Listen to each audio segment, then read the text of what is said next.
I never saw it coming. I thought marriage was like those old gray movies, but with class, full of comfortable silences, not empty ones.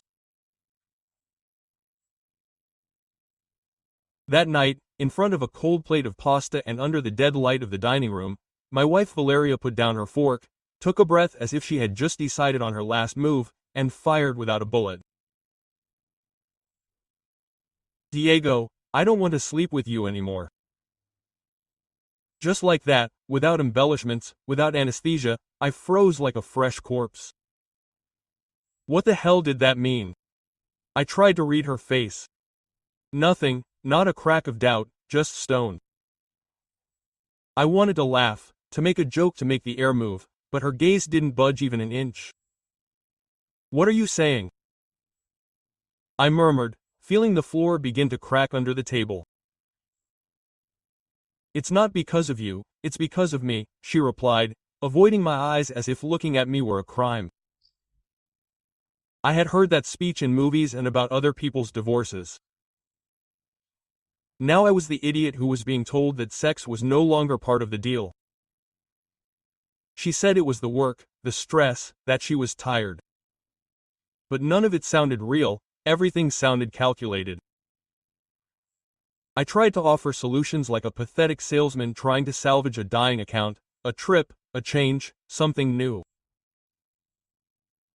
But she shook her head as if I was speaking to her in another language. I don't want to continue with this anymore, she declared. No tears or regrets, just the death sentence of a part of our marriage. I asked her if I did something wrong. All she said was that she had changed. And there I was, sitting in front of her, not knowing whether to cry or throw up. I went up to the room with my heart pounding, going over what had just happened. I swallowed the urge to scream, to complain. Instead, I did what those who still believe it's worth it do. I waited. Days later I began to plan details, surprises, flowers, dinners, a weekend in Monterey, the kind she said she wanted. But Valeria was gone. All that remained was a body answering in monosyllables, taking refuge in the phone screen, like someone hiding from the rain.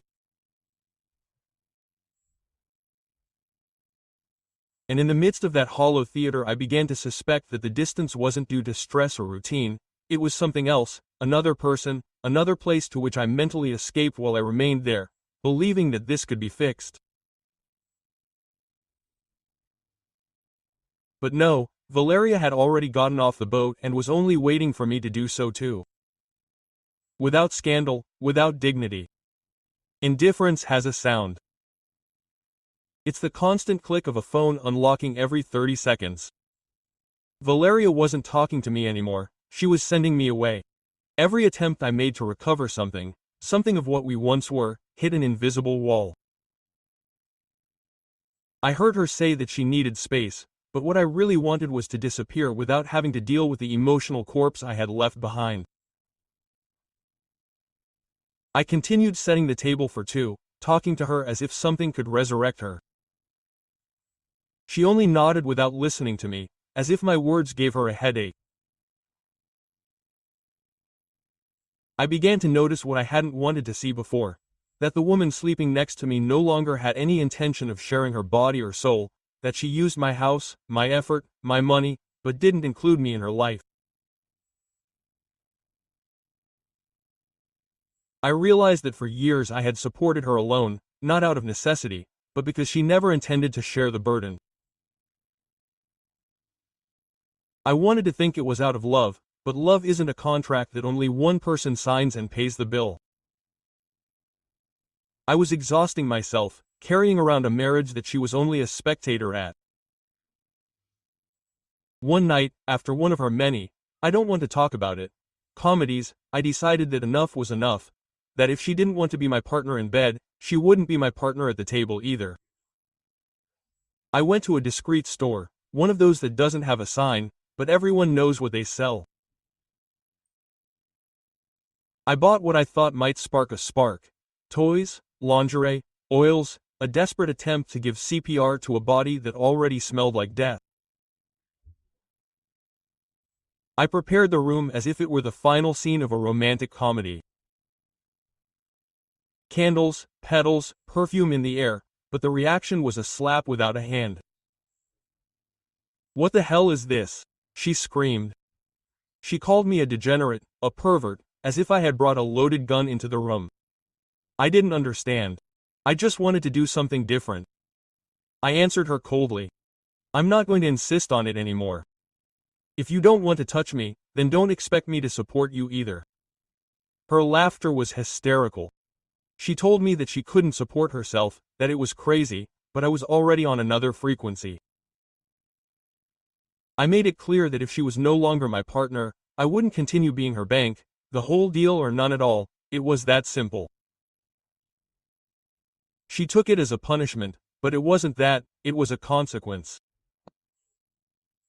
Years of trying to make her happy, and suddenly all bridges were cut without even a reasonable explanation.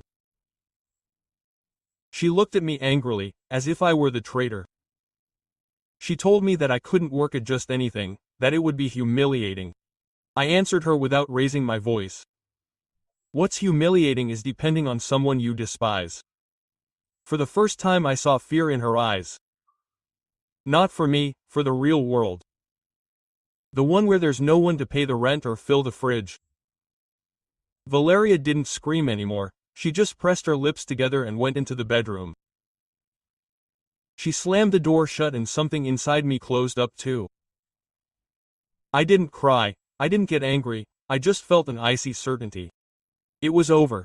She hadn't said it yet. But the marriage was already dead, all that was missing was the death certificate. After that night, the house became an emotional graveyard. No one screamed, but everything hurt. We moved like two strangers trapped in the same confinement. There were no more good mornings or passing brushes, only empty routines, avoided glances, and that silence that weighs more than an argument. Valeria stopped even pretending to be polite. She didn't look at me, she didn't talk to me. She lived with the phone in her hand like a prosthesis. She ate alone, slept alone, existed alone, but she didn't leave, and that told me everything. She still needed the roof that I paid for. For my part, I turned off autopilot. I stopped being that man who goes out of his way to make love to a wife who ignores him. I didn't do it with resentment. I did it with the lucidity that comes after a shipwreck. I no longer asked her how she was. I no longer bought her flowers or prepared dinners. I became a spectator. I observed her gestures, her schedule, her size. I began to notice things that I had previously overlooked. Calls that I had answered secretly, messages that I had quickly deleted, and increasingly long absences. There was no need for a detective. The deception was in the air. One day, I simply said it to her, without embellishment or drama. Here are the divorce papers. She didn't raise her voice, there were no pleas or explanations, she just looked at them as if she had expected them. Okay, she said. And it was all words to close a story that had lasted years. I had nothing more to say either, I was no longer looking for answers. Acceptance is a cold animal, it doesn't caress you, but it lets you sleep. The days that followed were a routine of silent farewells. Valeria barely left the room, and when she did, it was as if she were walking on hot coals. She couldn't stand the sight of me, not because it hurt her, but because she could no longer manipulate me. She had lost control. I, on the other hand, felt lighter, as if letting go of her was also letting go of a burden that had been rusting my bones for years. We no longer argued, but we weren't living either. The marriage was clinically dead, with hearts stopped and eyes open. And then, as expected, she dropped the final bombshell in an almost administrative tone. I think it's best if we separate. I nodded. I didn't need any more words. When do you plan to leave? I asked in a flat voice. She was surprised. I think she expected pleas, drama. But I had already been through that hell. She said she would leave over the weekend, that she planned to go to her parents' house. I wished her luck, not out of politeness, out of liberation. I wanted to see her walk through that door once and for all. Saturday arrived without a hitch. Valeria came down the stairs dragging two large, black suitcases, as if she were carrying the corpse of what had been our story inside her. There were no tears, no words of closure, just an emotional, "I'm leaving." I offered to help her with the bags out of pure human reflex, not out of affection. She shook her head, wanting to preserve what little pride she had left. She walked toward the door without looking back, without stopping, as if running away was her only way to survive. I didn't move, I didn't follow her, I didn't hug her, I didn't try to stop a woman who had been gone for months, even though her body was still crossing the hallway. When the car disappeared around the corner, I felt silence enter the house, but this time it didn't hurt. It was a clean, pure, almost therapeutic silence. I walked through the living room like someone exploring a house after an earthquake. Everything was still in its place, but nothing was the same, and that was okay. I made myself a coffee and drank it alone, in peace, for the first time in years. There were no shocks, no shouts, no gestures of contempt on the other side of the table. Just me and my cup. The scene wasn't sad, it was fair. Days later I began to rebuild myself. Cooking became a pleasure again, not an obligation. I picked up the guitar that had been lying silent in its case for years. I read forgotten books. I let time lick my wounds. I had no one to ask me if I would be late or to whom I had to answer. And far from feeling alone, I felt that I was recovering something more valuable, my identity. That man Valeria had ignored for so long, the one she had deluded among bills, favors, and false hopes, was breathing on her own again. I learned from acquaintances that he had returned to his parents' house, that he had found a job, one of those that I had previously despised because it wasn't up to par. He never called me, he never tried to find me, he didn't need it. And that was exactly what had kept her here for so long, the comfort of having everything without giving anything away. Her silence only confirmed that there was no love, no guilt, no nostalgia, only emptiness. And that emptiness, finally, was no longer mine. The ironic thing is that I don't hate her. I don't hold a grudge, I understand her. Everyone chooses how they want to live. She chose to survive, not to build. I chose to resist. Until I understood that self-love is also a form of love, perhaps the most real one. And when I finally let go of the idea that someday we would go back to the way things were before, I found myself with something better, myself, without masks, without lies, without a role to play. After she left, the house stopped being a prison and became a refuge. No one interrupted my thoughts, no one complained about the weather, the noise, or me. I could walk barefoot, leave dirty dishes without guilt, read late without someone looking at me with annoyance from my bed. The everyday, that which had previously seemed like background noise, became sacred. Every detail spoke of me, not us. There was no longer any need to negotiate every decision or explain every emotion. I was free, and not in a romantic sense, in a raw, uncompromising way. The detachment was like taking off a wet, cold shirt after a long storm.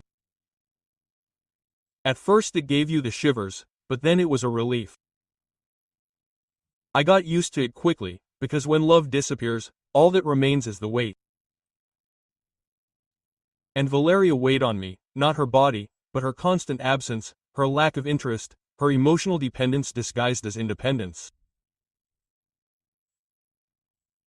She left more than space in the closet, she left silence where there had once been tension, and that peace was a new drug, addictive, dangerous in the best sense. The days became mine.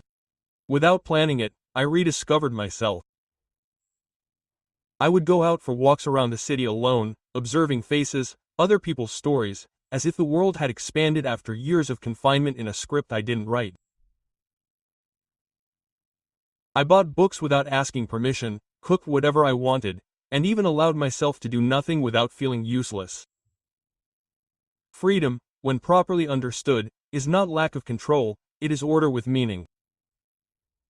And I began to make sense of everything I had previously endured. One night, as I stared at the ceiling, I realized something I hadn't allowed myself to think about. Valeria never loved me the way I loved her. She needed me. Yes, she settled down, I was useful to her, but love, not that. At least not the love that fights, that stays, that questions, that builds. Real love doesn't run away at the first uncomfortable silence. Real love doesn't abandon you in bed to take refuge in a screen. It hurt to accept it, but it also cleansed me inside. It was like pulling out a piece of glass embedded in raw flesh. It bleeds, but then it heals. Today I don't have a partner, nor do I seek one, not because of lost faith, but because I understood that first you have to inhabit yourself, and now I inhabit myself completely, without emptiness disguised as company. If someone ever comes back, they will have to arrive without demands, without tricks, without half-truths, because I learned that love is not about giving everything without looking, but about building with those who also have dirty hands from trying. And Valeria left clean because she never got dirty with me, and that was her greatest betrayal. Yeah,